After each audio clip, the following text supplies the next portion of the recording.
전해드린 것처럼 북한이 연초 그러니까 어제 이어 오늘 연이어 단거리 탄도미사일을 발사하면서 그 배경에 관심이 집중되고 있습니다. 신년사를 대체한 전원회의 보고에서 김정은 국무위원장은 남한을 적으로 규정하며 도발을 정당화했고 특히 핵 선제 공격 가능성도 내비쳤는데요. 양욱 아산정책연구원 부연구위원과 내용 짚어봅니다. 안녕하십니까? 안녕하십니까? 예. 먼저 북한에 쏜 미사일 재원들이 다 나왔습니까? 예, 뭐 일단은 아까 일본 정부에서 나왔지만은 예. 한 350km 정도 거리를 비행한 것으로 보이고, 예. 고도 한 100km 정도. 이게 뭐 사실 여태까지 북한이 계속 발사했던 KN-23, 24에 비해서는 사실은 조금 뒤떨어지는 성능의 미사일이 아닌가 추정을 할 수 있었고. 그런데 그 미사일을 왜 연초에 이렇게 쐈을까요? 사실 그 내용의 답은 예. 그 노동신문에 나와 있습니다. 아, 그렇습니까? 예. 노동신문을 보면은요, 지금 이것을 그 검수 사격을 했다라고 표현하고 있습니다. 600mm 초대구경 방사포를 검수 사격을 했다. 검수 사격을 했다. 예. 그 말은 뭐냐면 이제 북한이 이제 작년부터 검수 사격, 검열 사격이라는 말을 많이 사용을 하고 있는데요. 즉 검수라고 하는 것은 이미 양산이 되어서 이제 부대 배치되는 그런 상황이다. 라는 이제 그런 부분을 얘기를 하는 것이고요. 실제 노동신문을 보면은 그 30여 대를 군 부대로 인도했다라는 내용이 나옵니다. 그래서 이제 결국은 11월 31일에 이제 세 발을 쏘고 그 다음에 1일에 한 발 쏘고 이제 한 것이 전부 사실 이런 검수 사격의 맥락이다라고 북한은 주장을 하고 있는 것이죠. 그렇군요. 예. 네. 이번에 전원회의에서 남한을 적으로 규정하지 않았습니까? 예. 이번에 단거리 탄도 미사일인데 뭐 우리 남한 전역을 어떻게 보면 사정권으로 뭐 보고 쏜 거라고 할 수 있겠습니까? 예, 뭐 사실은 제가 아까 잠깐 말씀드렸지만은 이 KN-25라고 불리던 미사일이었어요. 이 미사일이 뭐 북한에서는 초대구경 방사포라고 하고 실제 이제 여러 발이 발사대 하나에서 발사가 됩니다. 그래서 발사 그 관도 되게 다른데 뭐 4개짜리가 있고 5개짜리가 있고 6개짜리가 있습니다. 이번에 납품했다고 나온 것은 지금 화면에 나오는 6발짜리가 이제 납품이 된 건데 천천히 하십시오. 천천히. 예. 사실 북한이 단거리 미사일에서 지금 핵심으로 밀고 있는 것은 KN-23, 24입니다. 예. 23과 24는 아시다시피 이 그 풀업 기동. 네. 그래서 우리 그 미사일 방어를 피할 수 있는 그런 능력이 있다고 표현이 되는데요. KN-25는 그런 기능이 전혀 없습니다. 네네. 그 어찌 보면은 단거리 미사일 전력을 하이, 로우 그러니까 성능이 좋고 숫자가 적은 것, 로우 그러니까 성능은 낮지만 숫자가 많은 것 이렇게 구분한다면 네. 하이급에 해당하는 게 KN-23, 24고 그렇군요. 이 KN-25는 로우급에 해당하는 것이죠. 네. 자, 어쨌거나 북한이 대한민국을 공격할 때 가장 많이 발사할 미사일이 바로 이 KN-25가 되겠습니다. 네.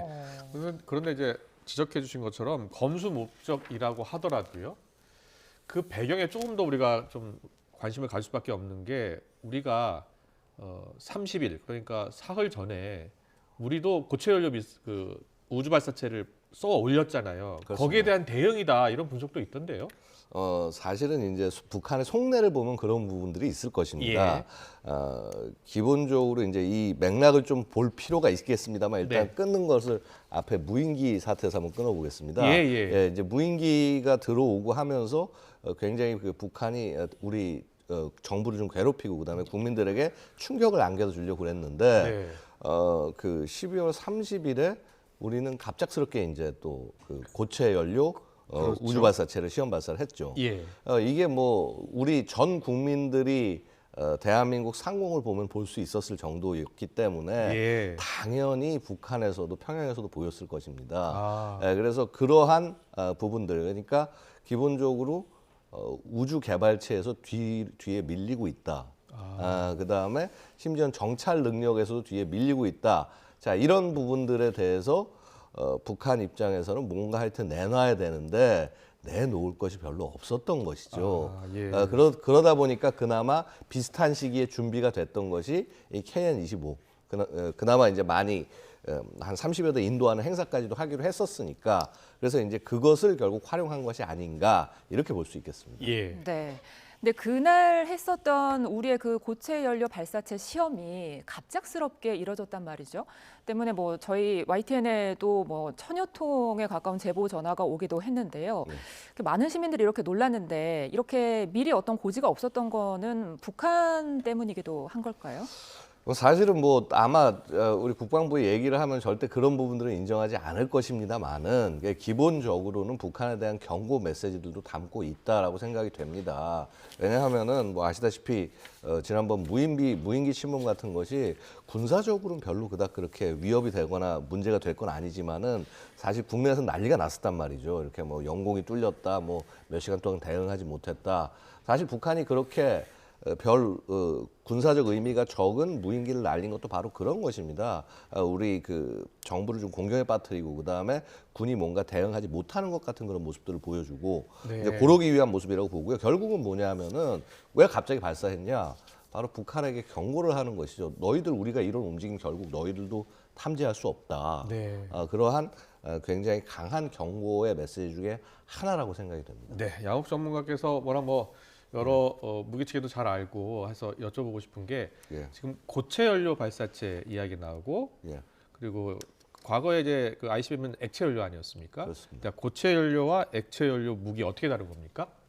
일단은 예. 이제 액체 연료 같은 경우는 효율은 좋습니다. 효율은 좋은데 네. 늘상 문제는 즉각적인 발사가 어렵고 장기 보존이 어렵다라는 것이 통상 많이 지적되는 사안인데요. 예. 하여튼 어쨌거나 이 군수 지원 측면에서 그러니까 얘를 얼만큼 오래 유지하고 끌고 가고 하는 측면에서 별로 좋은 대안이 아닌 것이죠. 예. 고체 연료는 뭐 굉장히 발사 시에 뭐 엄청난 뭐 이렇게 그 연기나 이런 것들을 내면서 좀 불편한 측면이 없지 않습니다만은 그럼에도 불구하고 장기 보존이 가능하고 언제나 발사 준비 상태에 둘 수 있다라는 장점 때문에 사실 군용으로는 당연히 고체 연료를 사용하게 되는 것이고요. 예. 근데 이제 이번에 약간 우주 발사체에 그럼 뭐하러 고체 연료를 쓰냐? 이제 아마 이런 질문을 당연히 하시게 될 텐데요. 여쭤보려고 그랬어요. 예, 예.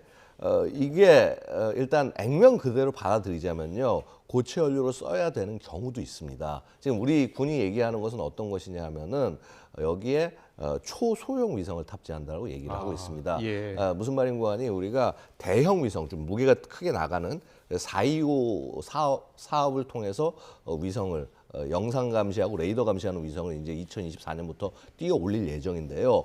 거기는 액체 연료를 쓰는 대형 상용 로켓에 띄어가지고 올립니다. 예. 그런데 이제 예를 들어서 이런 것이죠. 바로 그런 위성들이 기능을 못하거나 혹은 위성이 돌아오기까지 이 갭, 그러니까 이 시간, 그러니까 이 감시에 공백 혹은 사각이 생길 때 급하게 위성이 필요한 경우. 이럴 때는요. 바로 고체 연료 로켓을 발사를 해서 이 초소형 위성들을 공중에 쫙 깔아놓을 수가 있는 것이죠. 예. 그래서 그러한 장기적 맥락을 위해서 이제 이것을 만들고 있다라고 보시면 되고요. 예. 물론 그렇습니다. 이렇게 엄청난 추력을 가진 우주 발사를 할 만큼 추력을 가진 로켓 모터, 즉 고체 연료 엔진을 갖고 있다라고 하는 것은요. 엄청난 중량의 탄도 미사일을 만들 수 있다는 것과 같은 의미가 되겠습니다. 그렇군요. 예. 예. 그래서 언제든지 탄도미사일로 전용할 수 있다. 뭐 이것을 전용한다라기보다는 그 우리 뭐 아마 그런 말씀 들어보셨어요. 현무 4나 현무 5라고 그래서 소위 이제 평양 일대를 거의 그 중량으로 탄두 중량으로 엄청나게 그 피해를 줄 수 있는 예. 그래서 적 심도까지 뭐 지하 뭐 한 100m까지 이렇게 공격해 들어갈 수 있는 이러한 탄도 미사일을 개발하고 있다라고 하는 소문들이 알려져 있습니다만은 그것이 실제 불가능한 것이 아니라는 것을 보여주는 것이다. 하지만 이제 관련돼서 절대로 우리 국방부가 그런 것을 하고 있다 혹은 이런 것의 일환이다라고 발표할 일은 없을 것입니다. 네. 네. 예. 이번 우리 시험 발사 성공에 대해서 미국이라든지 일부 뭐 군사 전문가, 북한 전문가들이 하는 말이 북한의 것보다 진일보한 기술이다 이런 말들을 하던데 어떻게 보십니까? 사실은요, 이 고체 연료 개발은 우리가 북한보다 훨씬 먼저 예전부터 하고 있었습니다. 예. 이미 이제 자주국방 얘기는 1970년대에 백곰 미사일이라고 해서 대한민국 최초의 탄도 미사일 개발을 했을 때 예. 그때 이미 고체 연료 기술을 개발하고 있었고요. 아. 그리고 뭐 사실은 이미 아시다시피 뭐 그 현무 2 같은 것들도 고체 연료 기반한 미사일. 북한이 이제 한참 거의 10여 년 지난 다음에 그걸 흉내낸 KN-23을 만들어냈습니다만 지금 화면에 나오는 게 예. 북한이 고체 연료 그 예, 엔진 예. 실험하는 거죠. 예, 저것이 이제 제가 기억하기로 2015년 예, 예. 인가 2014년 장면이었던가 그렇게 기억하는데 이제 저 초기 모습이고요. 아. 이제 작년 12월 중순에 또 한번 고체 연료, 이번엔 대형 고체 연료 발동기라고 하는 것을 예. 보여준 바가 있습니다. 아까 거기 나왔던 고체 연료가 KN-23용이고 아, 그다음에 자료화면이니까요. 예, 지금은 이거는 수직으로 한 것은 저건 액체 연료 실험을 한 걸로 보이는데 저게 아마 백두산 혁명은 이제 ICBM에 들어간 엔진 실험이었을 것입니다. 예. 그다음에 지금 아마 이게 나오는 옆으로 것이 나오는 거예요. 옆으로 나오는 것이 불꽃이 예, 옆으로 맞습니다. 나옵니다. 이게 12월에 그 대형 발동기용 그러니까 그렇군요. 소위 이제 ICBM용이라고 북한이 주장을 하고 그 140톤 포스 정도 그러니까 이거 엄청난 무기가 되는 것이죠. 예, 예. 오늘 예. 김정은 위원장이 그 노동당 전원회의 때 여러 발언들이 지금 예. 전해지고 있는데 예, 예. 신속한 핵 반격 능력을 기본 사명으로 하는 또 다른 대륙간 탄도 미사일 체계를 개발하라 이렇게 지시했다는 거예요. 예. 그 또 다른 ICBM 개발 체계 이게 바로 고체 연료를 이용하는 겁니까? 맞습니다. 예. 아. 그러니까 사실은 북한은 이미 고체 연료를 ICBM으로 만들 것이라는 것을 여러 차례 암시를 해왔어요. 그러니까 예, 예. 심지어 미사일도 개발하지도 않았는데 고체 연료 ICBM을 발사할 수 있는 차량을 그 열병식에 끌고 나온 적도 있었습니다. 그게 아마 2014년 열병식이었나 제가 그렇게 기억을 하는데요. 이게 뭐냐 하면은 사실 그렇습니다. 북한이 ICBM 계속 개발하고 뭐 세계에서 가장 큰 뭐 화성 17 우리 언론에서는 괴물 ICBM이라고 예. 부르기도 예. 하는 게 등장했습니다만은요. 이거 미국 입장에서 봤을 때는 굉장히 뭐라 그럴까 성능이 좀 떨어지는 그런 것으로 볼 수밖에 없는 것이고요. 북한 입장에서도 그렇다고 한다면 우리가 뭔가 즉각적이고 그다음에 좀 더 미국을 위협할 수 있는 ICBM을 개발해야겠다라고 하는 과정에서 이런 고체 연료 ICBM을 추구하는데요. 그럼에도 불구하고 멀었습니다. 예. 왜냐하면은 결국 그 탄두가 다탄두식으로 돼서 이렇게 뭐 독립 기동을 하거나 해가지고서 공격을 하지 못하는 한 그런 한 결국은 그닥 의미를 갖지 못할 것이기 때문입니다. 그렇군요. 예. 네. 이런 가운데 북한 김정은 위원장 강경 발언 쏟아내고 있습니다. 노동당 전원회의에서 핵탄두를 기하급수적으로 늘리겠다 이런 발언까지 했단 말이죠. 어떻게 해석해야 될까요? 일단 핵탄두를 기하급수적으로 늘리려면은요 결국 네. 전술 핵을 생산하는 것을 의미하는 겁니다. 이게 예. 그래서 기존에 이제 전략핵 중심의 탄두 개발을 가다 이걸 전술핵으로 바꾸겠다는 건데요. 근데 이걸 그냥 늘리는 게 아니라 기하급수적으로 늘리려면은 미사일 숫자가 뻔한데 기하급수로 늘리려면 북한이 지금 전술핵을 한 50개 이상 가지고 있습니까? 지금 북한이 갖고 있는 핵 물질의 양으로만 봤을 때는 예. 최대 100발 이상 정도 만들 수 있는 물질을 갖고 있는 것입니다. 예. 근데 실제 탄두로 만들어 놓은 것은요. 2016년에 공개했던 미러볼 형태의 탄두와 7차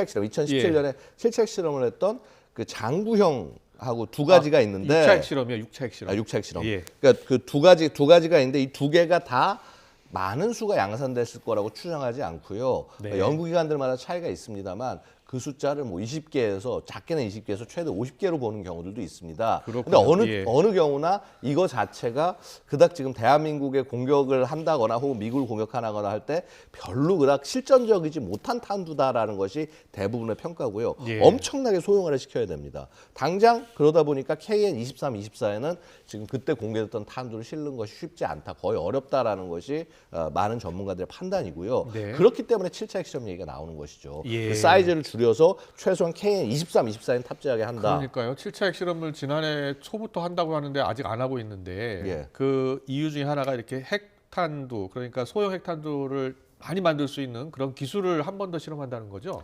그렇습니다. 아무래도 이제 소형 핵탄두가 굉장히 중요한 것이 예. 방금 방금 말씀드린 KN-23, 24에 탑재하는 것도 탑재하는 거지만은 ICBM도 제가 아까 말씀드렸다시피 완성시키려고 그러면 다탄두를 해야 되는데 다탄두에 들어갈 핵탄두도 굉장히 작아야 돼요. 예. 그러면 이 소형화 기술에 있어서 북한이 기존에 보여준 것 훨씬 더 이상의 모습을 보여줘야 되는데 게다가 문제가 하나 더 생겼습니다. 김정은이 지금 기하급수적으로 핵탄두를 늘린다고 얘기했는데요. 예. 그러려면 KN-25 그러니까 방금 얘기한 600mm 방사포탄에 들어가는 것까지 거기까지 핵탄두를 그게 개발 소형화해야 되는 거잖아요. 엄청나게 더 작아져야 된다는 거죠. 그러니까 이게 기술적으로 굉장히 쉽지가 않다. 예. 바로 그런 부분이 작년에 그 북한이 핵실험을 실시하지 못했던 이유 중에 하나가 아닐까 저는 일단 조심스럽게 추정을 하고요. 예. 또한 그 북한 핵과 미사일 개발에서 앞장서고 그 성과를 대변했던 박정천이 지금 제거된 모습들도 결국 이러한 성과들이 충분히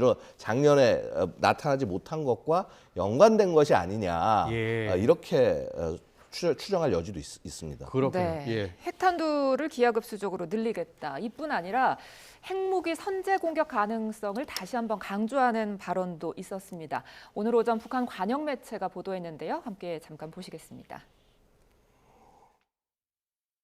우리의 핵무력은 전쟁 억제와 평화 안정 수호를 제1의 임무로 간주하지만 억제 실패 시 제2의 사명도 결행하게 될 것이라고 했으며 제2의 사명은 분명 방어가 아닌 다른 것이라고 밝혔습니다.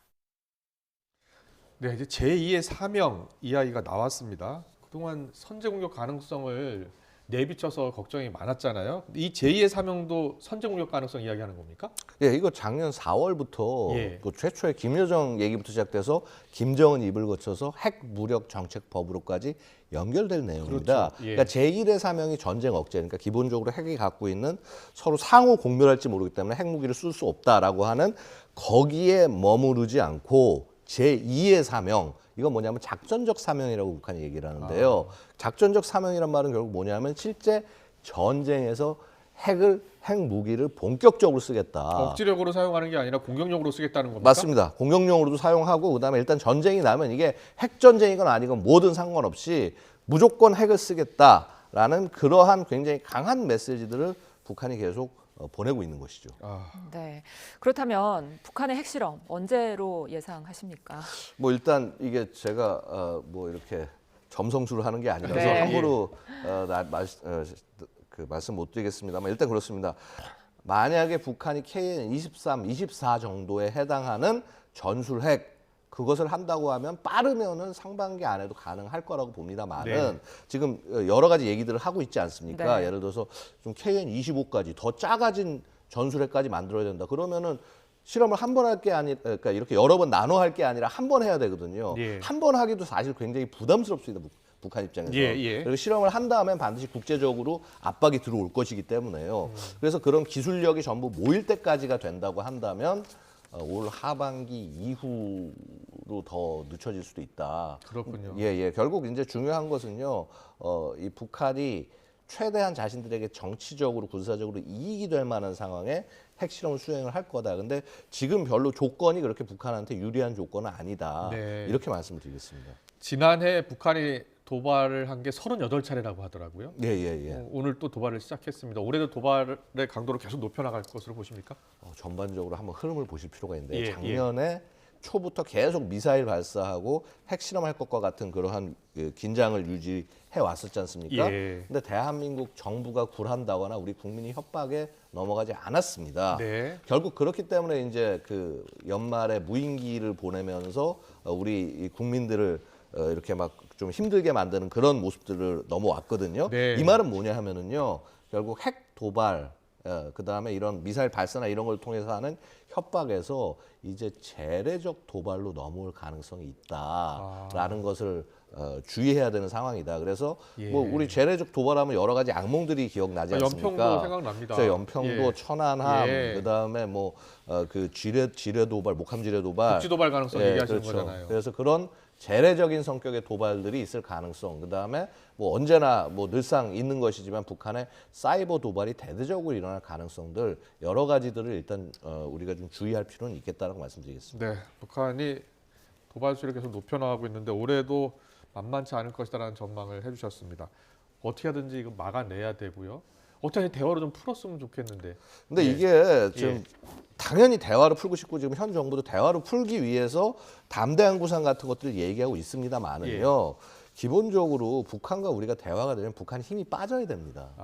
예. 예. 근데 결국 힘이 빠지려면 어쩔 수 없이 이 어려운 과정을 거치면서 네. 결국 국제 제재나 이런 것들이 지속되는 가운데 북한이 이게 우리가 더 이상 지속하기 힘들다라는 상황이 돼야 진정한 대화가 되지. 네. 안 그러면 대화만 하고 네. 북한이 열심히 무기만 개발하는 그런 상황이 지속될 것이다. 말씀 올리겠습니다. 알겠습니다. 오늘 말씀 잘 들었습니다. 시간 관계 때문에 여기까지 듣겠습니다. 양욱 아산정책연구원 부연구위원과 함께했습니다. 잘 들었습니다. 감사합니다.